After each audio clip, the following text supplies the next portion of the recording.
राष्ट्रीय और अंतर्राष्ट्रीय कथावाचक पंडित प्रदीप मिश्रा जी को कौन नहीं जानता। यदि आप धर्म के प्रति थोड़ी सी भी रुचि रखते हैं तो पंडित प्रदीप मिश्रा जी और कुबेरेश्वर धाम के बारे में आपने अवश्य सुना होगा।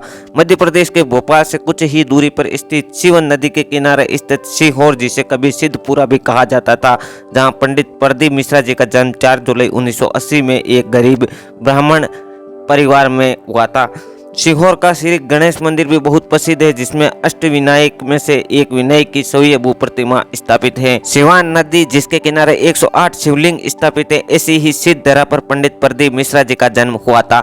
एक बार एक इंटरव्यू में पंडित प्रदीप मिश्रा जी ने स्वयं बताया था कि अपने बचपन के बारे में उन्होंने कहा था कि उनके परिवार में सभी लोग नौकरी वाले थे, किंतु उनके पिता अधिक पढ़े लिखे नहीं होने की वजह से नौकरी में नहीं थे और वे एक चन्ने का ठेला लगाते थे। पंडित प्रदीप मिश्रा जी का जब जन्म होने वाला था उस समय अस्पताल में दाई को देने के लिए 2.5 रुपये भी नहीं थे उनके पिता के पास। इस वजह से उनका जन्म अस्पताल की वजह से उनके घर में ही तुलसी की कोट के पास हुआ था। आज भी वह तुलसी का कोट पंडित प्रदीप मिश्रा जी के पास सुरक्षित रखा हुआ है, जिसके पास उनका जन्म हुआ था। पंडित प्रदीप मिश्रा जी के पिताजी पहले चने का ठेला लगाते थे, बाद में उन्होंने चाय की दुकान भी खोली थी, जिसमें पंडित मिश्रा जी ग्राहकों को चाय भी दिया करते थे। इन सब के साथ ही पंडित जी की पढ़ाई भी चलती रही और उन्होंने एक एजेंसी में भी काम किया, जिसमें वे साइकिल से आया जाया करते थे।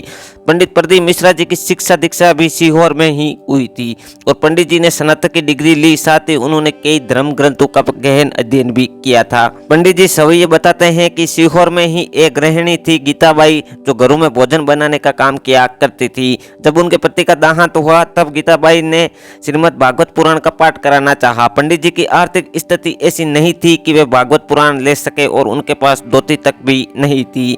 गीताबाई ने पंडित जी से कहा कि पहले आप गुरु दीक्षा लीजिए। तब पंडित प्रदीप मिश्रा जी ने गुरु दीक्षा लेने इंदौर के गोवर्धन नाथ हवेली जी मंदिर में पंडित जी से दीक्षा प्राप्त की। पंडित प्रदीप मिश्रा जी के अनुसार उनके गुरुजी ने उन्हें धोती पहनना सिखाया और उसके बाद उन्होंने एक पोथी भी दी और आशीर्वाद दिया कि तुम्हारा पंडाल कभी खाली नहीं रहेगा।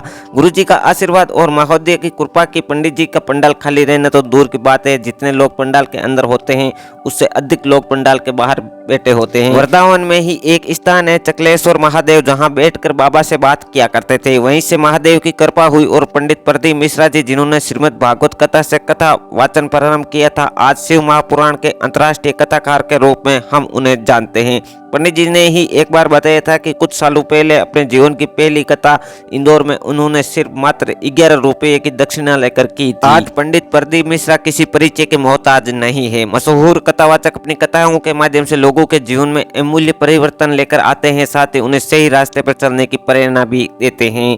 पंडित प्रदीप मिश्रा जी सोशल मीडिया पर भी काफ़ी एक्टिव है। उनका अपना खुद का एक यूट्यूब चैनल है, इसी यूट्यूब चैनल पर वह प्रवचन देते हैं। इसके अलावा उनका प्रोग्राम आस्था चैनल पर भी प्रसारित किया जाता है। पंडित प्रदीप मिश्रा जी की शिव महापुराण कथा भी बहुत ही ज़्यादा प्रसिद्ध है। जहाँ पर भी प्रदीप मिश्रा की शिव महापुराण कथा होती है तो कथा स्थल पर पंडित प्रदीप मिश्रा को सुनने के लिए देश विदेश से दुनिया भर के लोग आते हैं।